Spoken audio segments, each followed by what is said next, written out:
Because you have been surrounded with the idea that in order to be who you are, the only way you can do that is to have the fancy things. This is a notion I would urge you to get over now. Right now. It doesn't serve you. You don't need the fancy thing. Don't be disappointed. We're getting to the point where you can have all the fancy things. But you must understand this is a two-part principle. It's a two-part principle. And it goes something like this. I'll just give you the formula right now. And you'll catch on, but we'll go over it again. Are you paying attention? Are you sure? Doesn't sound like all of you are. Yeah! Okay. You convinced me. All right, here it is. Here's the formula. Let this sink in. When you learn to do more with less, you will be able to do less to get more. One more time. Pay attention. It's very powerful. When you learn to do more with less, you will be able to do less and create more. And after all, isn't that the idea behind what you call entrepreneurial spirit and being truly abundant? That you don't actually really have to do that much, that you don't really have to work that hard to bring in truckloads of money? Isn't that the idea? But how do you get to that point of not needing to do so much and yet bringing in so much? The way you get to the point of not having to do so much to make so much is finally learning to begin the process by learning to do more with less. That is the training that your consciousness needs to understand. When you accept, when you allow it to be all right, as an artist, to go back to our illustration, when you allow it to be all right to know that you can still be an artist in every sense of that concept, not lacking a thing from that concept, of its expression, of its heart. When you know you can be an artist with a stick, then you will understand how to do very little to bring to you any other tool of the artist that is possible for the artist to have to be able to express yourself on any other level you want. Remember, this is based on the idea that the greatest power, the greatest expression of power requires the most delicate touch. When you feel powerless,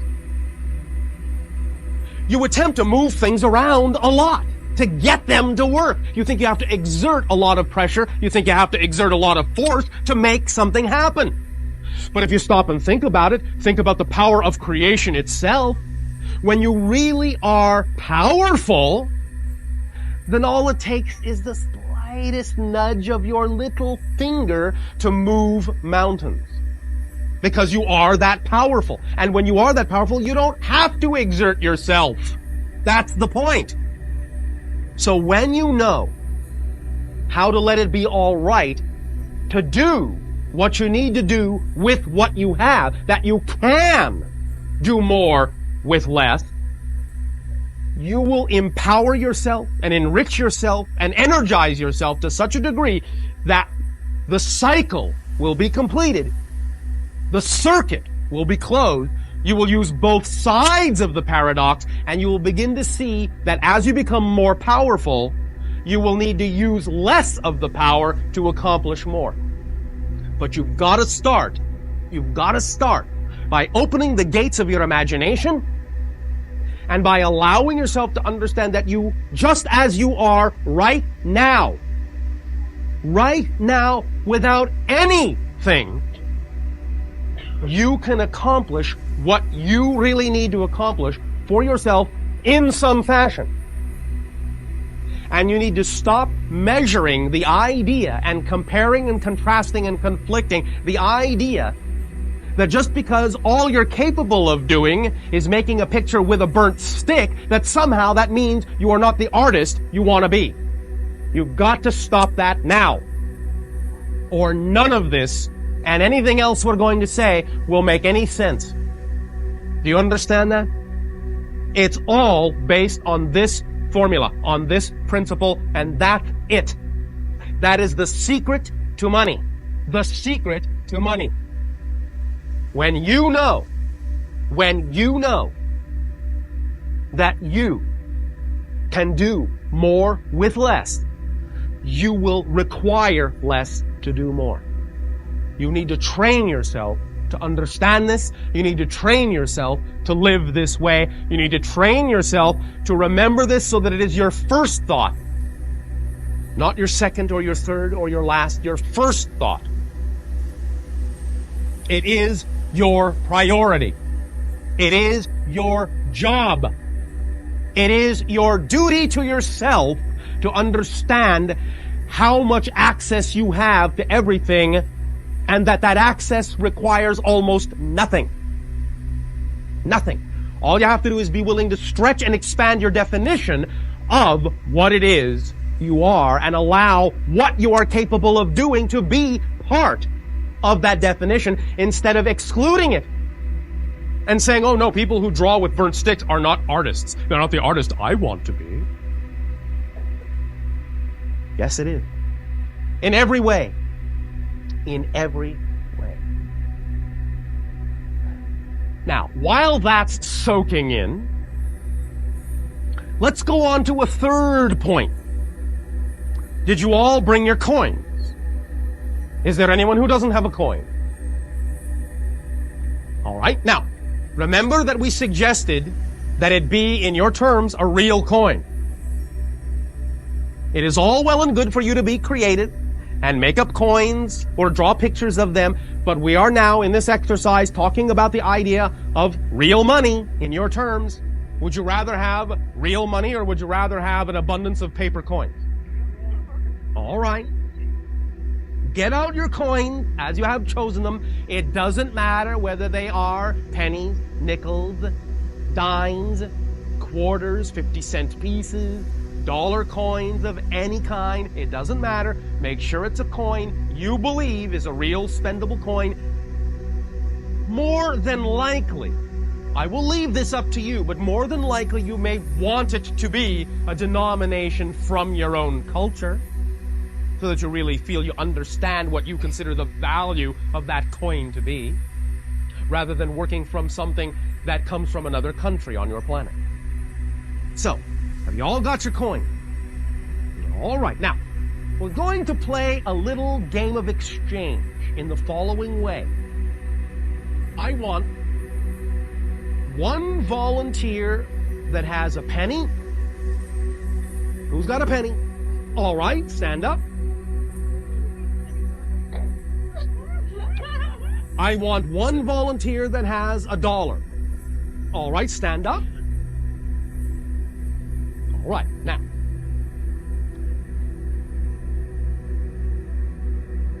I'm going to ask a question. Both of you, in whatever order. Do you have a favorite candy?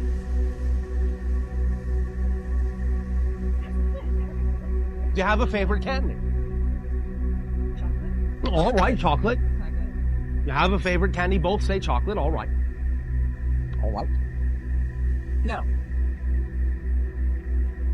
person who has the penny, person who has the $1. All right. Exchange. Have you exchanged? Have you exchanged? Yeah. All right, now you have the penny? Yes. And you have the $1? Yes? Yes or no, do you? Oh, all right. Are you sure? All right, thank you. All right. Bought it as $1, yeah? Yes. All right, thank you. All right, now, who got the best of that deal? Well, it might depend on a lot of things, but in general, your society would think what? You scored, all right. And you? I lost. All right, you lost. Now, you with the $1. Hello? Yeah. Thank you. You have now come upon a vending machine containing your favorite candy. Oh boy. The vending machine is one of those nice, charming little glass bubble jobs. It only takes pennies. Now how valuable is that penny to you? How valuable all of a sudden is that penny? Should we trade? Go ahead. I don't know. It might be worth about $1. Trade them back. Do you get the point? I got it. Relative value is not just the idea of what monetary value you have given to the coin, but what its value is to you at any given moment in any given situation. You can be walking down the street and you see that wonderful, delicious chocolate in that machine and your pocket is full of dollars. And you need a penny. Now how rich are you? Not very. Not as rich as the person with the penny who can waltz right up to the machine and plunk it in and get that delicious chocolate. Because the person with the penny now has the ability to do what they wanted to do when they wanted to do it. And you don't. You have to go find someone to change the $1. You go through a process, all well and good, but the point is already made, is it not? All right. I want you to look at the coin you have brought. You may sit down and relax if you are not already doing so. I want you to look at the coin you have brought. I want you to understand as you look at it that you are really, truly developing a relationship with this coin. You're going to marry this coin.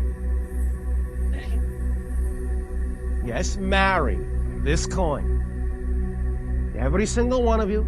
So I would suggest that if it's not the coin you want to marry, you better get another coin out right now. However, remember what we just did. Remember what we just did in the lesson that was learned. Don't think, oh, I've got a penny, I better trade it for $1 quick. If you chose the penny, maybe there was a good reason for that, and maybe your imagination is saying it will work for you, and it actually is the perfect marriage for what you need in terms of discovering your relationship to money. It has nothing at all to do with the idea that that means you're only going to be getting pennies for the rest of your life. You can get dollars, you can get millions of them. But understand that this is about the relationship to money. And if you find that it feels better emotionally in your heart to marry the coin in your hand and not judge it by its so-called value, which we have just proven worthless in certain circumstances, then maybe you will let go for the moment of the idea of the arbitrary value and begin the true relationship to find the real value of money to you. The real value from your heart, not your head. Now, we're going to digress just a little bit, but not really. There is something very important you all need to understand. A few of you may have heard of this. Probably most of you have not. All of you know this empirically, but most of you think of it only as a metaphor. Most of you know that your heart knows things. That your heart is smart. Not just your head. Your heart is smart. It has now begun to be discovered on your planet through, of course, let's validate it, scientific research, verifiable, scientific, repeatable, experimental research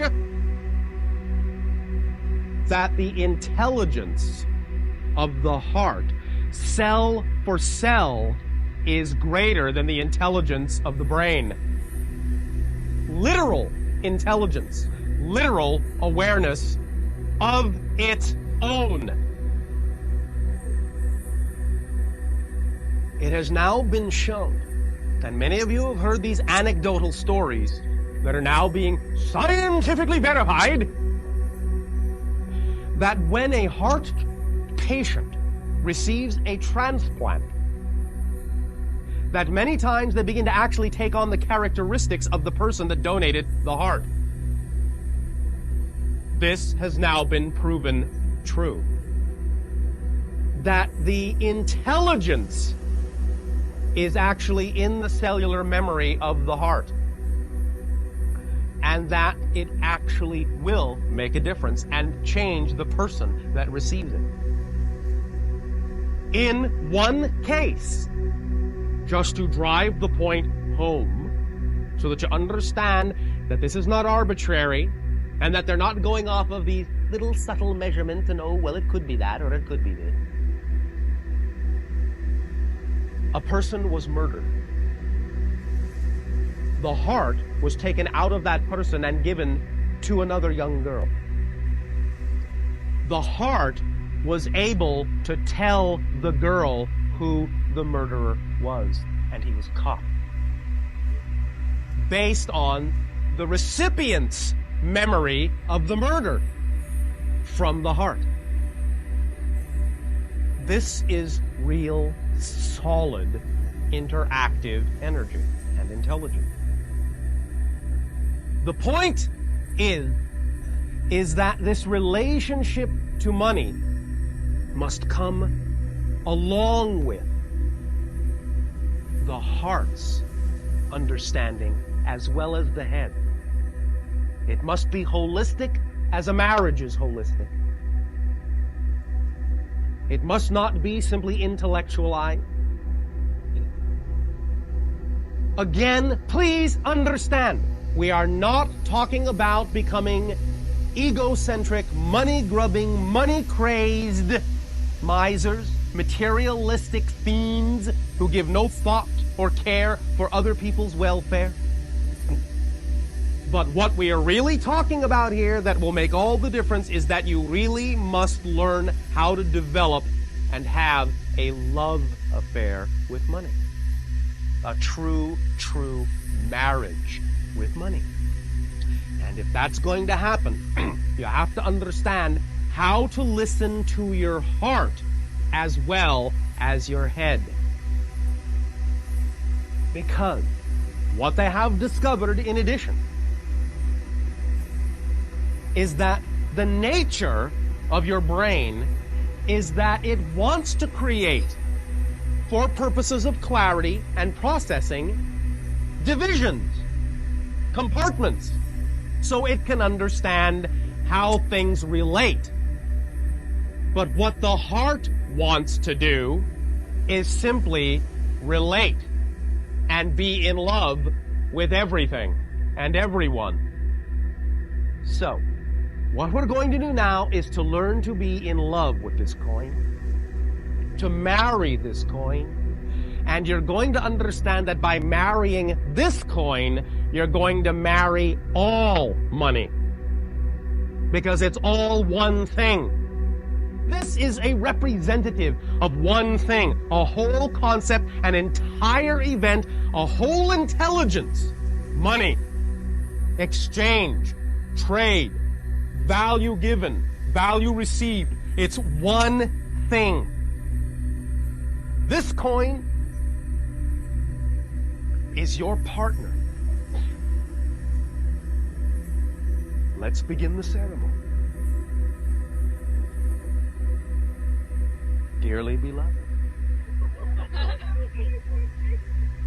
we are gathered here today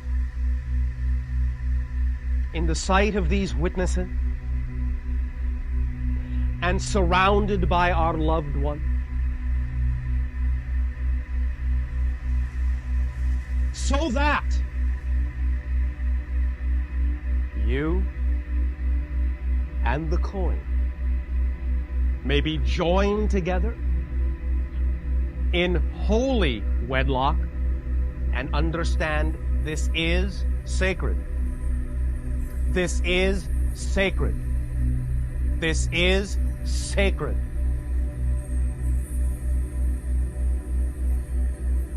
Are there any objections to this? Speak now or forever hold your peace. Do you take this coin to be your lifelong partner, your lifelong friend, your lifelong lover? To reflect to you in sickness and in health, for richer and for richer. To reflect to you that you are worthy of infinite and unconditional abundance and love. To reflect to you that you are not separate from life. To reflect to you that creation holds nothing back from you. To reflect to you that this with yourself, that this relationship to this coin is the relationship truly of your work, of your expression of creativity, of your expression of willingness to be who you are. Do you take this coin to be your unconditionally loving and loved partner forever and ever? Do you, little coin,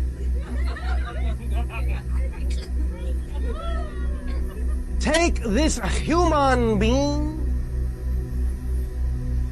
to be the reflection of all that you represent in terms of your ability, in terms of your potential, in terms of your expression of creativity and abundance?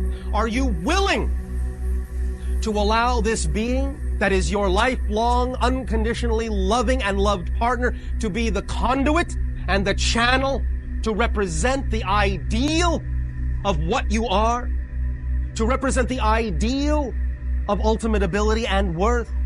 Do you, little coin?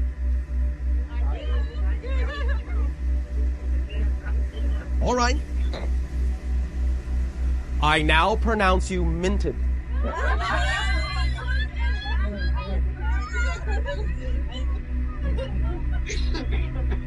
Now pay attention. You may kiss the coin if you wish.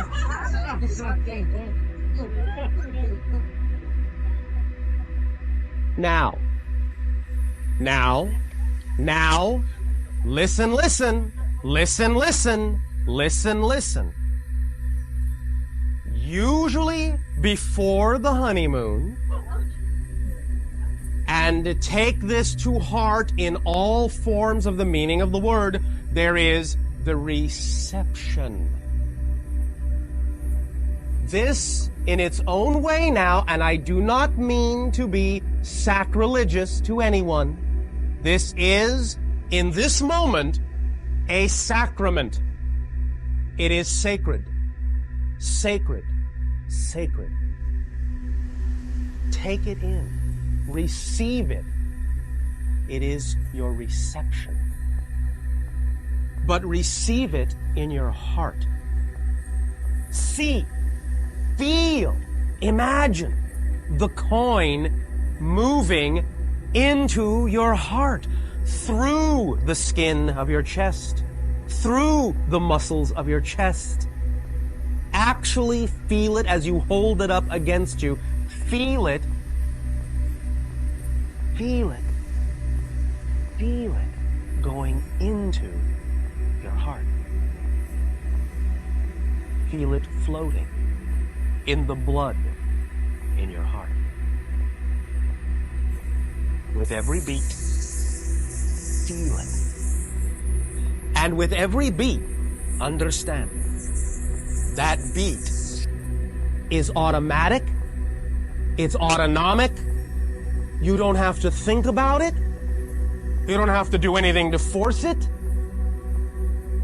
It is abundant, abundant, abundant, abundant, abundant, abundant, abundant, abundant, abundant. No matter how fast, no matter how slow, it is abundance, abundance. I love you, abundance. Now, as you physically take the coin away, understand that that coin, its essence and its connection to all money is firmly, thoroughly, permanently imprinted into your heart's cellular intelligence.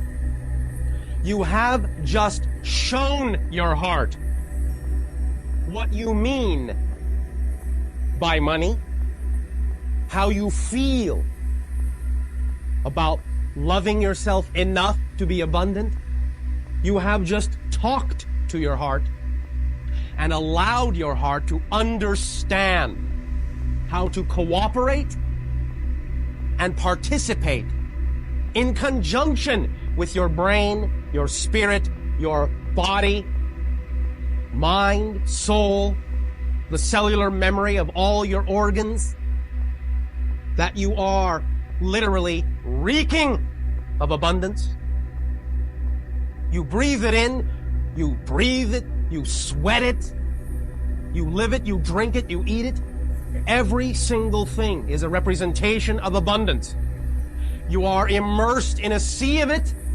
You are drowning in it, but in a good way. Because you can breathe it. You can breathe that rich golden liquid. You are married. You are married. You are married. Really, truly married to this coin. Till death do you part. And so it is. Now let's begin the honeymoon. All right, Yahoo.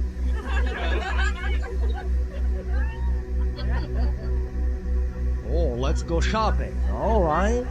I suppose for many of you that is a heightened sexual experience. But well put. Well put. Now, a honeymoon is exactly where you want to be, what state you want to remain in for the rest of your life. And you can. You can. Because now you are married to the very essence and concept of money. And now the life you make together is up to you as to how you will experience them. And again, please remember, on the surface, this sounds like nice words. Oh, nice ideas, nice stories. These stories now go deep, very deep, into your consciousness. Because, why? Because no longer is just your head listening, your heart is paying attention. And believe me, when your heart pays attention, look out. That's why you say you take it to heart.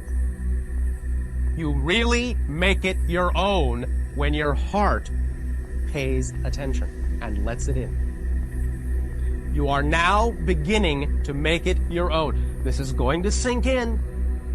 Every day, you're going to remember everything that's been talked about in this exchange, and you're going to start seeing inspirations. You're going to start feeling possibilities. You're going to start being more excited about acting on opportunities and creating opportunities. You're going to start seeing everything as an opportunity. You're going to start getting excited about more things. And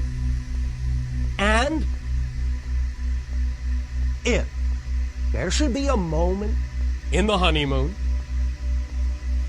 where you feel you want to be a little more withdrawn, want to be alone, maybe feel a little bit sad, it's all right, because all emotion will be part of your relationship and your experience with money. And when you learn that your heart can handle it, that it's okay to feel these things, you will learn how to take those emotions. And in feeling them and accepting them and acknowledging them, they will become exchangeable commodity. They will turn into valued item that you will be able to use, learn from, glean things from, that will only add to the momentum of your honeymoon, your perpetual honeymoon with money. Honey. So perhaps this is more of a money moon. You are now on a perpetual money moon.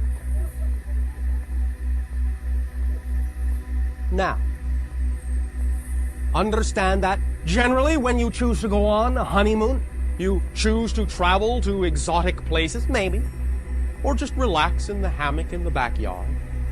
Whatever is a honeymoon to you, but that's the point here. Allow yourself to understand, very importantly, that abundance will come to you at the level that is truly abundant for you. That it will come in your way. You don't have to be abundant like someone else in order to be abundant. And again, remember, you can have as much money as you really want. You really can.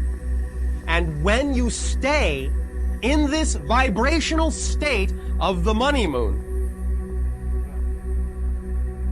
that will be the vibrational frequency in which that abundance most easily can come, in the same way that when you are in a state of being on a honeymoon, you can easily call up room service. You can easily go here, go there. And many things are simply provided for you. Many times you have heard it said, and it is true, that people, when they are rich, don't always have to spend their money. People, when they are rich, find themselves suddenly perplexed by the number of people wanting to come up and give them things. You will generate an aura of abundance that will allow people to want to increase that abundance for you. Again, please don't understand this as, oh yes, I'm going to make everyone my money slave. Oh yes, they're going to kowtow to me because I'm so great, I'm the big money mogul. And I am going to get whatever I want, wherever I walk in, and I can be careless and rude, and I don't care. They're always going to bow down to me. Not what I'm talking about. And you know it. And you know it. So I don't have to say it, but too late. But you will find, as a general principle again, that when you allow yourself to learn to do more with less, one of the side effects of then having to do less to get more will be this. Your presence vibrating in love with abundance will trigger a love abundance reaction in others who also want to feel that way. And one of the ways they will then express that is by giving you things you could easily buy, but they will give them to you. And when that happens, because it will,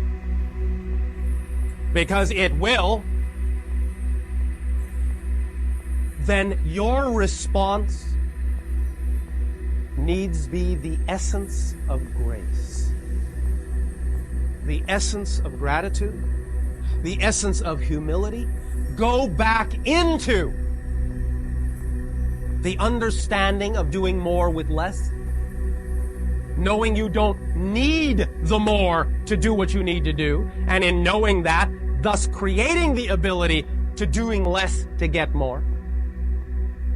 And in that state of gratitude and grace,